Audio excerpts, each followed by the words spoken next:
ओं नमो भगवते वासुदेवाय। ओं शुक्लांबरधरं विष्णुं शशिवर्णं चतुर्भुजं प्रसन्नं वदनं ध्यायेत् सर्वविघ्नोपशान्तये। नारायणं नमस्कृतं नरं चैव नरोत्तमं देवीं सरस्वती व्यासं ततो जयमुदीरयेत्। व्यासं वसिष्ठनप्तारं शक्ते पौत्रमकल्मषं पराशरात्मजं वन्दे सुखतातं तपोनिधिं। व्यासाय विष्णुरूपाय व्यासरूपाय विष्णवे नमो वै ब्रह्मविदये वसिष्ठाय नमो नमः। अच्युतर्वदन ब्रह्मा दिव्यहुर परहरि आभालोचन शम्भुर्भगवान् बादरायण। ओं पार्थाय प्रतिपदितां भगवता नारायणेन स्वयं व्यासेन ग्रथितां पुराणमुनिना मध्ये महाभारतं अद्वैतामृतवर्षिणीं भगवतीमष्टादशाध्यायिनी मम्मत्तामनुसन्धधामि भगवद्गीते भवद्देशिणीं। नमस्तुते व्यासविशालबुद्धे फुल्लारविन्दायत पत्रनेत्र जेन त्वया भारततैलपूर्णः प्रज्वलित ज्ञानमय प्रदीपः प्रपन्न पारिजाताय स्तोत्रवेत्रे कपाणये ज्ञानमुद्राय कृष्णाय गीतामृत दुहे नमः। सर्वोपनिषदो गावो दुग्धा गोपालनन्दनः पार्थवत्स सुधीर्भक्तां दुग्धं गीतामृतं महत्। वसुदेवसुतं देवं कंसचाणूरमर्दनं देवकी परमानन्दं कृष्णं वन्दे जगद्गुरुं। मूकं करोति वाचालं पङ्गुं लङ्घयते गिरिं यत्कृपातमहं वन्दे परमानन्दमाधवं।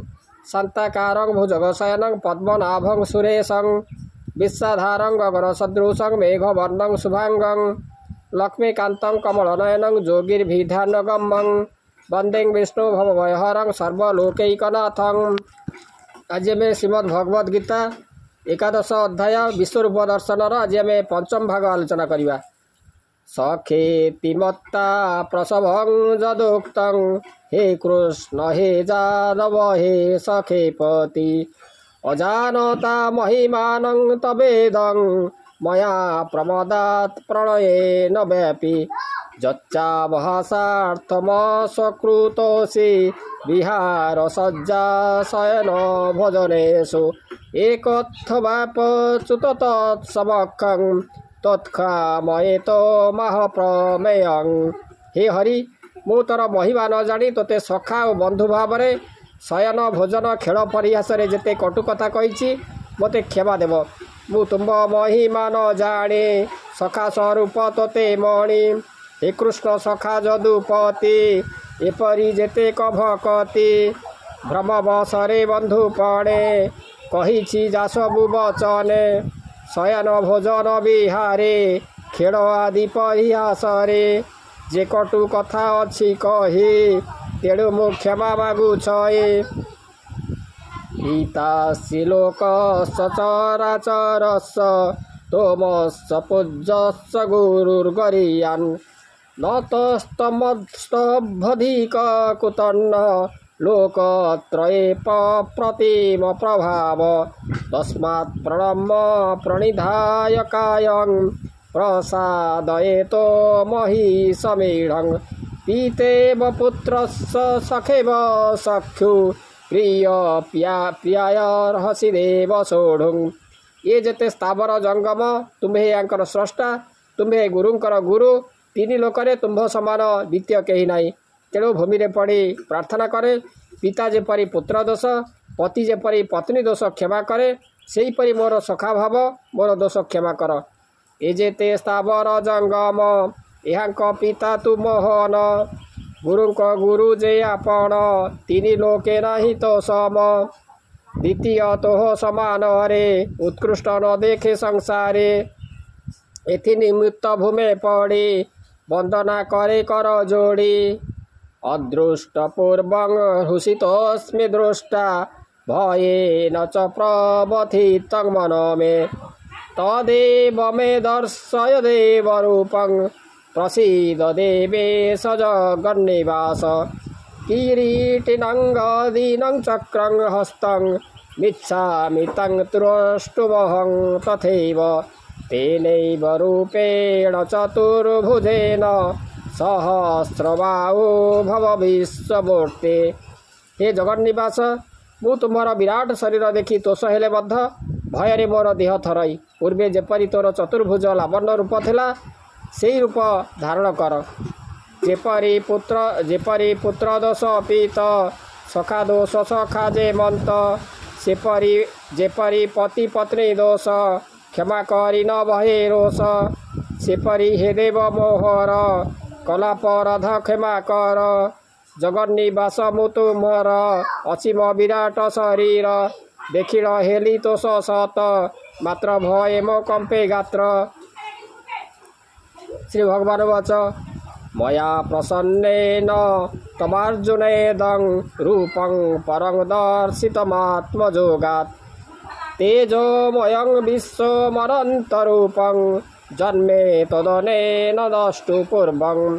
हे कृष्ण श्रीकृष्ण कहले हे अर्जुन यही जो मोर विश्वरूप दर्शन कलु ए रूप जोगमायर उदय तो व्यतीत अन्न कहीं यह देखी नहीं।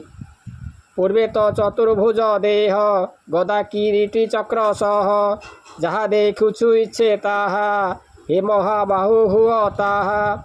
श्री भगवान वच आहे अर्जुन शुण तू ही प्रसन्न होई तोते मोहि न वेद यज्ञाध्ययन निदाने न च क्रियाभिर्न तपभिरुग्रे एवं रूपः सकहं लोके द्रष्टुं तदनेन कुरु प्रवीर माते व्यथा मा च विमूढभाव दृष्टा रूपं घोरमेद्रुमेदं।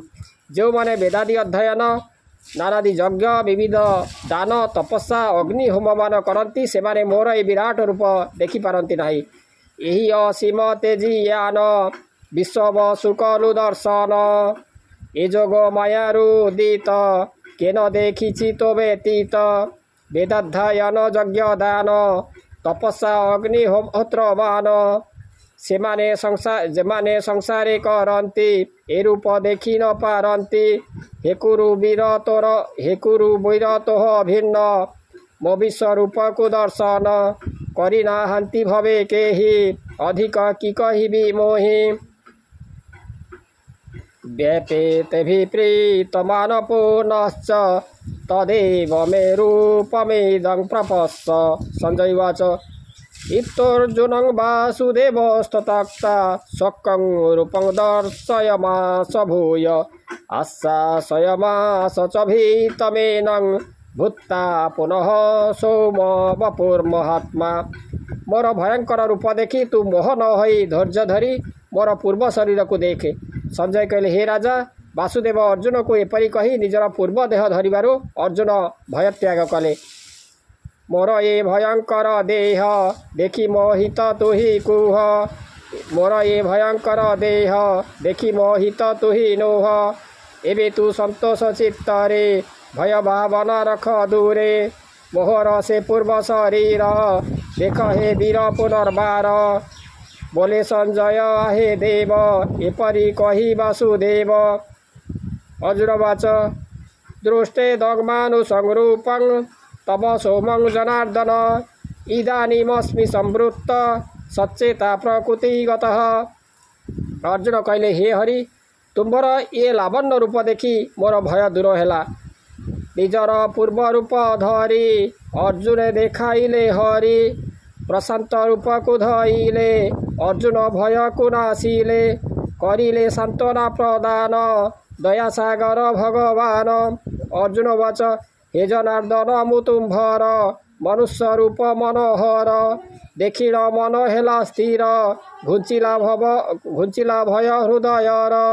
श्री भगवान वच सुदुर्दशमिदं रूपं दुष्टवानसि जन्मम देवा अपस्य रूपस्य नित्यं दर्शनकाङ्क्षिणः नाहं वेदैर्न तपसा न दानेन न च जया शक्यं एवं विध द्रष्टुं दृष्टवानसि जन्मम।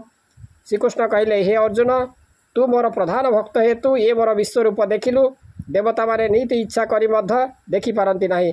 तपस्या दान वेदपाठ यज्ञ कर्म एवं व्रतकारी माने मोर ये रूप देखा समर्थ नुहंती। श्री भगवान वाच मोर ये विराट शरीर जहाँ देखिलु पार्थ वीर देवता नित्य दर्शने करती इच्छा सदा मने सहजे नुहई दर्शने तु भक्त हेतु दर्शने तपस्या दान वेद पाठ यज्ञादि करी व्रत निष्ठ एथिरे ए रूप दर्शन समर्थ नुहे कही जन मात्र तो दृढ़ भक्ति बले ए रूप देखाइली हेले भक्ता तो नन्नया शक्क अहमेवं विधर्जुन ज्ञातुं द्रष्टुं च तत्तेन प्रवेष्टुं च परन्तप। हे अर्जुन जे मते निष्काम मन संयत करी एकाग्र भक्ति रे भजे से भक्ति बल मोर यही विश्वरूप देखा समर्थ हुए। जो माने मोर कूटशून्य एकांत भक्त से माने मो शरीर रे लीन हुअन्ति। आहे अर्जुन वीर शुण मोर वचन मने घेन मोपादे चित्त दृढ़े देई जे मते एकांते भजई एकांत भक्ति युक्त प्राणे सहजे पारे मते जाने मोर स्वरूप तत्व मान जाने देखई से ही जन तेणु से मोहर शरीरे लीन हुई सहजरे मत्कर्म कृत मत्परम मद्भक्त संगवर्जित निर्वैर सर्वभूतेषु जस वामेति पांडव। जे शत्रुभाव छाड़ी निर्मल मनरे मते भक्ति करे से मते पाए। कर्म ज्ञान साधन जोग ठारू भक्ति जोग श्रेष्ठ अटे। मोलाभ पाई जेउ नर कर्म करई निरंतर जामन आसक्त मोठारे मो भक्त हुई से भक्त हुई मोठारे जे सर्व संसर्गते जई से प्राणी मंगल वांछई जार शत्रुभाव नाही से नर निश्चय मते पाई। कर्म ज्ञान साधन जोग जाठारु भक्ति श्रेष्ठ जोग।